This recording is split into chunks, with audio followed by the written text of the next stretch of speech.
All right, guys, let's do this. What up? It's JoJo on the radio. This is the iHeartRadio countdown, and I can't believe I'm looking on my Zoom cam right now, and I haven't talked to her in a while. Ellie Goulding, first of all, where are you, and how you doing? Good. I'm really good. I am in London. I'm in my flat in London.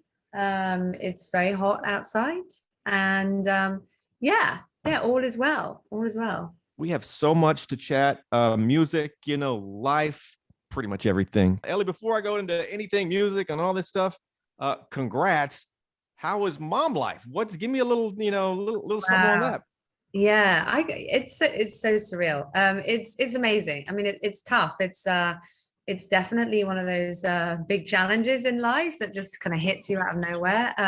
But I mean, it's great. It's just a whole new type of living and appreciation and patience and understanding. And yeah, you learn a lot about yourself.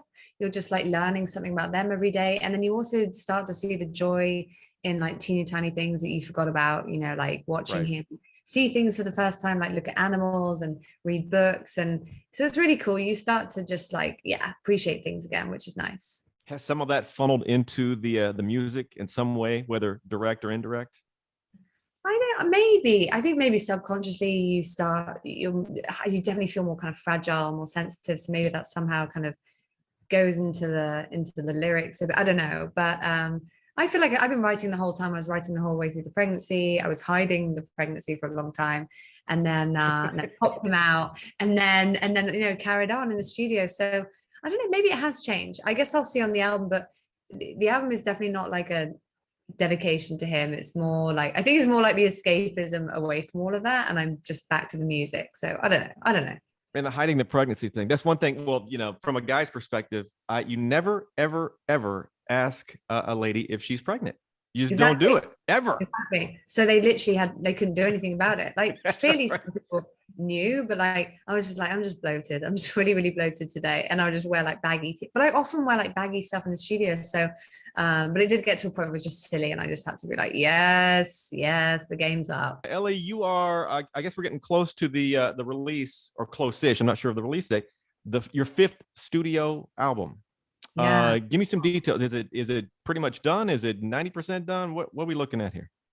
It's pretty much done. Everything's there. Obviously, Easy Love was the first single, and then I've got a couple more songs coming out this year. The next one, I'm very curious to see what people will think of it, because it's kind of a bit weird, a bit out there. But like, I don't know. I've had like Daft Punk comparisons. I've had like The Weeknd. I've had MJ. I don't know. There's a lot of different things that it apparently sounds like. But then the album itself is like a dance record. It's like a dance, electronic, pop, all the things I love to sing, all the things I love to write. And it's really a complete contrast to the last album, which was much more personal and deep. And this one, it was just like escapism and just like try not to think about the news and just like dance, dance, dance. So that's basically it. Like, Thank God. yeah. I heard this was a statement I think you made. You described the album as electronic pop dance thing from outer space. That pretty much sum it up, or did you Yeah, actually what say a that? terrible description. Oops, that's my bad. I must have I don't know, been tired.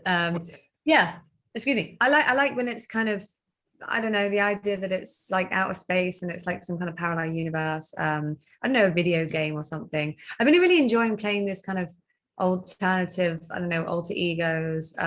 It's really nice to just have a break from just, what people think you are and who people think you are. Like I love when The Weeknd just did this, completely made up this whole new character with his music, and I was really inspired by that, and I thought that looks like fun. So yeah, and obviously in the Easy Lover video, I have a couple of these characters, and yeah, it's very liberating to like just play other people. So yeah, so that's kind of the vibe. Ellie, what is the weirdest place you've been asked for a selfie? I've heard some wild stories from the I mean, bathroom to you name it. Where do yeah. you? Yeah, where has that happened to you? I've been like it always happens when I'm mid mouthful in like a restaurant or a pub, and I'm like squeezed into some table, and like someone's like, "Can you come out and like, have it?" And I'm always happy to. The thing is, me. I'm like, I'm always happy to do it. It's that one's not so bad. It's more like, yeah, the toilet cubicle thing. I've had someone like accidentally walking on me, like peeing or whatever, and then ask for a selfie afterwards. I'm like, ugh, just see me peeing, see my bare The bum, worst. and then now you know, but selfies in the toilet always just feel a bit weird, you know, especially if it's like a bit, I don't know, smelly in there and not the right vibe for a selfie. But It's a bit, sort of, yeah. it I should mean, be the like an street, unwritten rule. I mean, call me crazy. It should be a bit of a, or and it's an unwritten rule. No selfies. Wait till you get or completely out, I or think. the gym. In the gym is also not that fun because you know you realize you've been like someone's been watching you, you know, and that's weird. I don't like being watched. It's scary to me. Creepy. Yeah, Very creepy. creepy. Yeah. All right, new rules. Make note of those, you guys. Here's a statement. I'm not sure what you meant by this. I find it fascinating. You said your voice is out of control. You have to control it because it goes everywhere. What does that mean? What do you? I mean, is that a good thing, or I'm not sure what you were trying to say there. Um, I think that my voice just has a lot of possibilities. I don't know why. I emulated so many singers when I was younger. I loved Beyonce. I loved Alicia Keys. I loved Lauryn Hill. But then I also loved Joni Mitchell, Imogen Heap, Bjork. So I had all these voices I used to try and imitate. And then at some point when I started playing guitar, you know, I found my own voice. And but it was just crazy. I could go all over the place. I had these different tones and different registers and now I finally got a vocal coach and I can stay in control of it a bit more. But like I don't know what's going to come out sometimes when I'm singing live. Like I have this husky thing that just comes out of nowhere. That's probably from my like Eddie Vedder days back in the day. And then you know sometimes I can go so high and basically I don't really plan performances that well, which is probably not that good. But I sometimes sing crazy high, crazy low. I don't know what's going to come out. I think that's what I meant by that. I like how you phrased it. Your voice has a lot of possibilities. You know, who knows what's going to happen, but it's going to be a show either way. You I'm know, gonna start like death metal or something, but you know, it's definitely unpredictable at times. My voice, I think, but all you know, right, that's what makes it so fun. there you go. Ellie, of course, new single. It's out. New album. You know, it's on the way. I assume a tour. We're having tour talks. You know, what can you say on that, or is it way too early to give any kind of info out? I don't know when the tour is or where or what or why, but it will be happening next year. My management keeps saying like next year, next year. I hope that's not a cop out, you know, because I really hope COVID doesn't come back and kind of blow that out of the water. But this year is really just about like finishing the album and I have so many places to visit that I haven't been for such a long time, you know. And I think for the past few years, like not many people have. So I'm looking forward to catching up with everyone. And then, yeah, next year for me, my priority is always festivals because it's my favorite thing to do. I think it's what I'm best at. And so hopefully, yeah, there'll be a big tour. It's just been so long. It's just, I'm very excited. I'm very much looking forward to next year. I hope I'll be back fully. Do you like life on the road? Because I've talked to so many artists, and here's the rub. I've been told that when you're on the road, you want to go home, and when you're at home, you want to go on the road. So there's Exactly. that kind of back. Or do you have that struggle? Yeah. I bet I'll get straight on the road and be like, ugh, I just want to be back home with my kid. But no, I mean, it's honestly been so long that I'll just go and won't want to come back. I think at the moment, especially, I always, you know, sometimes I revisit these cities for a completely different reason, like a wedding or I don't know, something strange. And I get this like real pull of like nostalgia because I visited these places like often over and over again, you know, on tour and it makes me want to be back there. And I feel strange when I'm somewhere not for music and not for performing.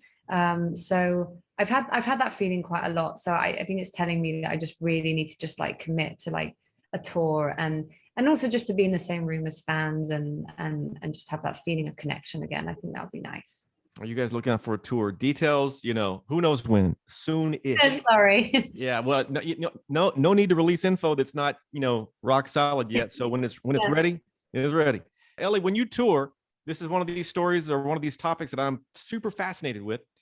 Do you use a hotel alias when checking into hotels and stuff like that? Don't say what it is if you have a current one, but do you use a hotel alias? Yeah, that would make no sense if I just said it. I do. Yeah, I do. I mean, it actually ends up being a pain because I forget, I don't know. It's just a pain, like if people are trying to get in the room or like, it's very good because it's safe, But yes, it is a bit annoying. but I chose what they call your porn name. That is hilarious. Do you know what that is? Yes. Well, I've heard several, I guess several So ways to porn get your star name. Porn star name. Yeah. you pick like your pet's name and the street you lived on, you put them together, something like Yep. that, and that's the porn Yeah. name.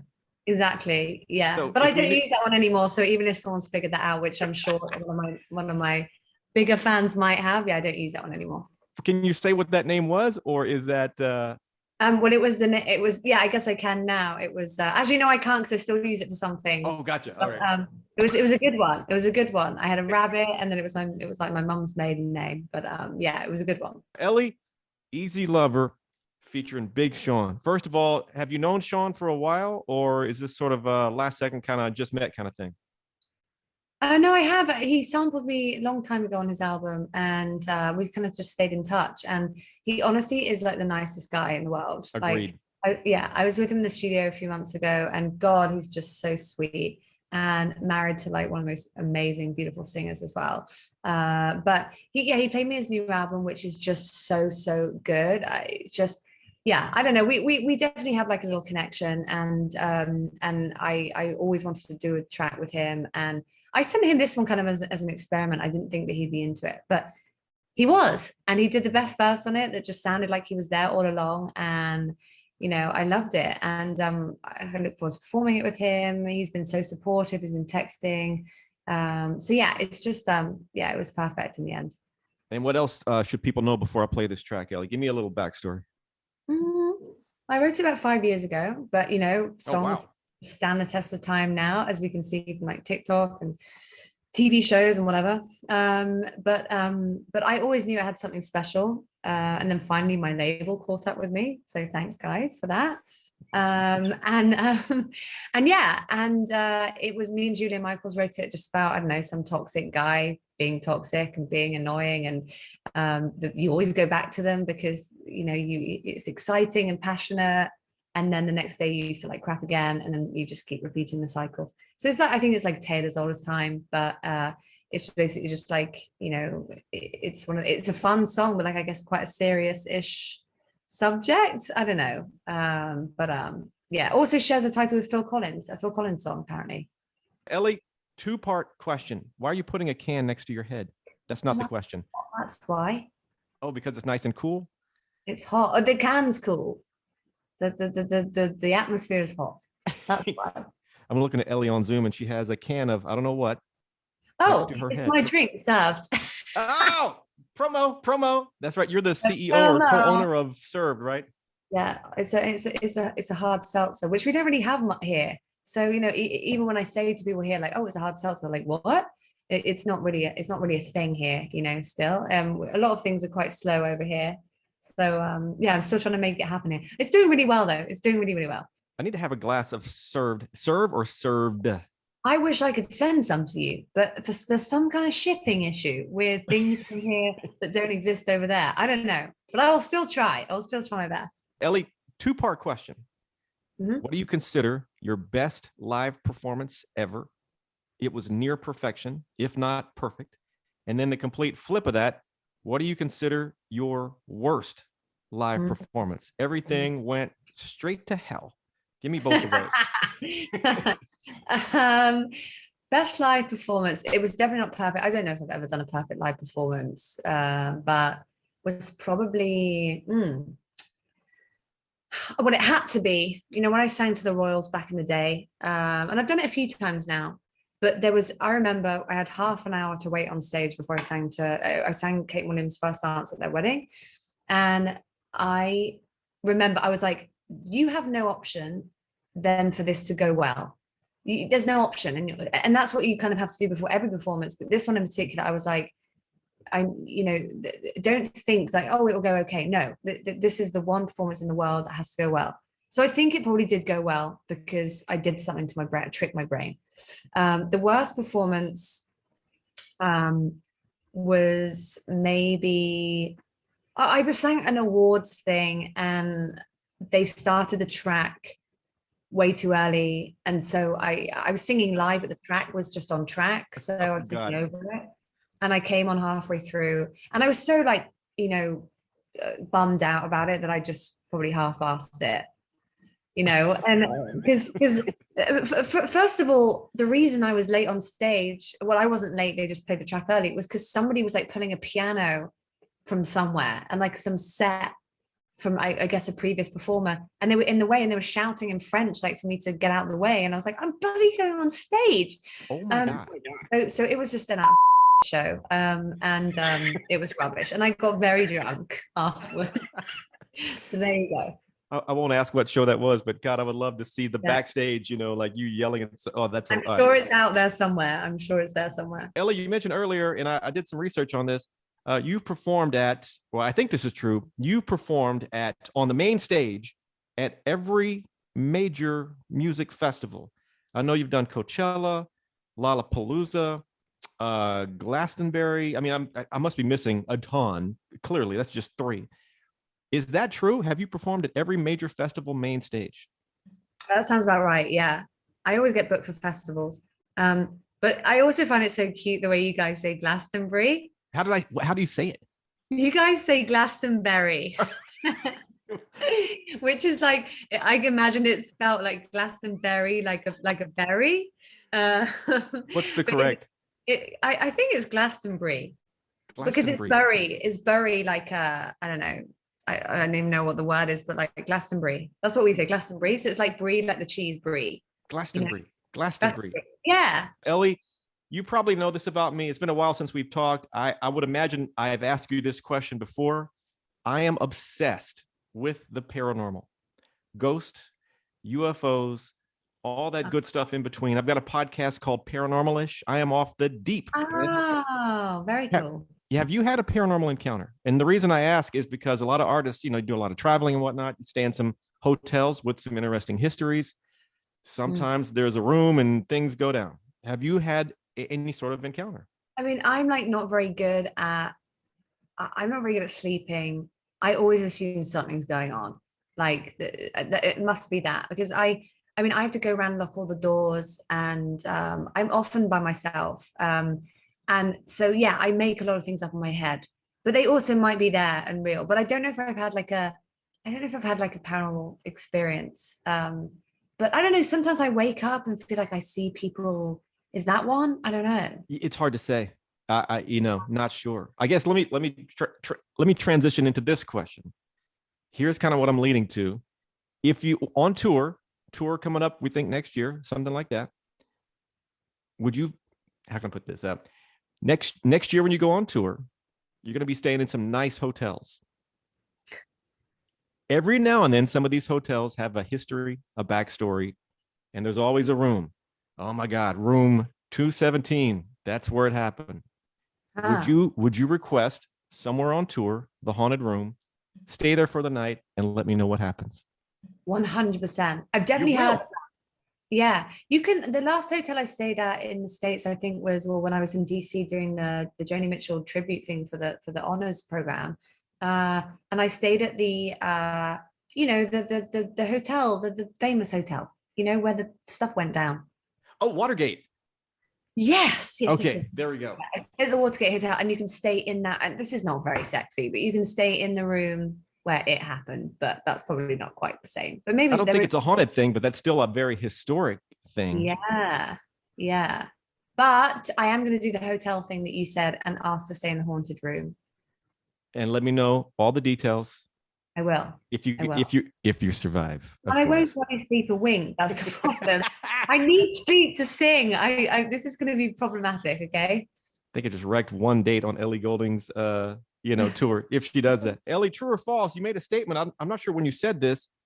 You almost quit music, I think due to stress and anxiety, among other things. But you rediscovered your joy for songwriting.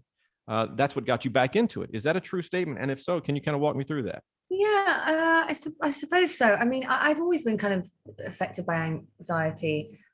For a long time, I didn't know what it was, and I didn't label it, but I guess that's what it's always been. I'm sort of an introverted person as well, which I've been able to like really embrace more recently, because in the past, touring and like going to things, I I always assumed that I was just like an awkward person, and it was me, but actually I think, I just had a personality type that was quite shy, and it was nice to see it in just a personality type way rather than just like I was awkward and weird. Um, and then the anxiety thing I've always had, but like came back when I had Arthur, and yeah, it was really debilitating for a while. It was at a point where I found it really hard to even function, on a daily basis. I could just about eat, and sleep wasn't good. I could maybe go for a walk, but then going to the studio and stuff was just like too much. But I realized I had to really confront it, and rather than like avoid things that made me anxious, I had to like hit them head on and just do them. And like I'm going out tonight, which is I don't often do. And people are always shocked by that. They think that I go out and I must do because of my job, but like no, I realize that it's kind of dictated a lot of what I do. But I think it's given me like good qualities, and it's shaped me in a good way. But then I think all the things that I saw as negative were actually just something I should have just embraced and accepted as who I was, instead of constantly putting myself down for, like, for example, being awkward around someone or socially anxious, or Right. So yeah, it's been definitely like it's been harder the past year since I had Arthur. For some reason, it's got a lot worse. But which apparently it does anyway. But yeah, I mean, that's why I'm kind of releasing music now, because I do feel like I'm strong enough to get back out there and to sort of see it in a new light, instead of like in a really negative way. You'd be surprised how many people in public positions or have public jobs, myself included, that are introverted, but Yeah. you have kind of two sides, and you almost play like, I feel like I play a character on the radio, even though it's really me, to come Yeah, out. yeah, It's for kind of sure. weird, but I think you kind of, and it's more common. Well, you know this, but it's more common than a lot of people think. Yeah, Everybody's not some big party animal that goes on yeah. stage. Most people probably aren't, to be honest. I mean, because when I'm on stage, I can come across as the most confident person in the world, and I am, because that's the one place I feel safest and happiest. But even when I speak to other artists, if I ever do, it's nice to finally be like, sorry, but that time that I met you, I was super anxious, and I didn't really know what to say, and they say, oh my God, me too. And it wasn't just like having an awkward moment or whatever they say here. It's like, that's just how it is, and you're not going to turn up at everything and be like, hello everybody. It's not, it's just not it. And I'm like, I'm the most confident person in the world on stage, but off stage I'm just not. And that's just something I've just learned. It's just who I am, and it's nothing to be ashamed of. It's kind of a cool thing, to be quite honest. That's how Yeah, I kind of feel. yeah, It makes you look kind of mysterious. That's how people see you. I hope that's what, yeah. but I love it. Ellie, have you ever been, you've met a lot of people, worked with a ton of people. Have you ever been starstruck? Oh my God, yes, all the time. Who was I last starstruck by? Oh gosh. You mentioned earlier, performing at the Royals wedding.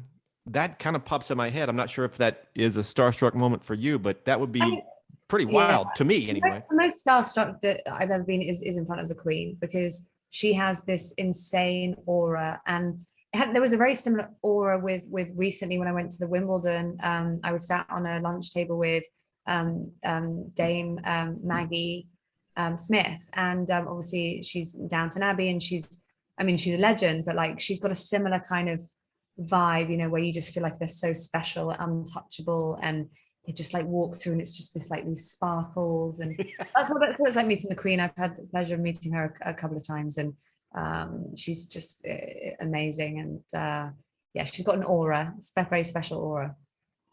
You've met the Queen of England. I don't know. I mean, I've met some pretty cool people, but it's almost like she's so big, she's imaginary. Yeah, Like exactly. Yeah, the Easter Bunny is just sort of, yeah. I know. And she's so incredible and iconic, and works so hard and all that stuff. Yeah, so pretty cool. Side note, the Easter Bunny is not imaginary. Just want to throw that out there. All right. Yeah. Your family, your friends, that inner circle that's been with you forever. What is their reaction to all, your success? I know you have a lot of things ton of things you still want to do, but you've had a lot of success. What's Yeah. their reaction? I think people are very proud, and I love when my friends message me, saying they love the new song or they love my performance or something. I think people assume that you get those messages all the time. I do not get those messages all the time. I really don't, other than from my fans. So I love it. I love to hear it. I still need those like little compliments, little, moments of encouragement. I'll always need that. And so I really appreciate it when I get people messaging saying, you killed that performance, or love the new song. I think people assume that I get so many of those that I don't take it in, but I take in everything. And I'm very grateful for the support. So yeah, I think they're very proud of everything. Same question to you. What is your reaction to all the stuff you've done? Probably a totally different answer. I'm braced for it here. I think in lockdown, God, I got to really sit down, and I think we all did, like reevaluate everything. And I thought, for considering like what I've been through, and all that stuff, just considering where I come from and the stuff that I had to go through, I just feel like I've achieved so much. And to even, some British singers don't even get to come into the States and promote their music and and sort of be there on tour and play the festivals. And so I just feel grateful for everything. And I'm in a good place. And it's been such a long journey.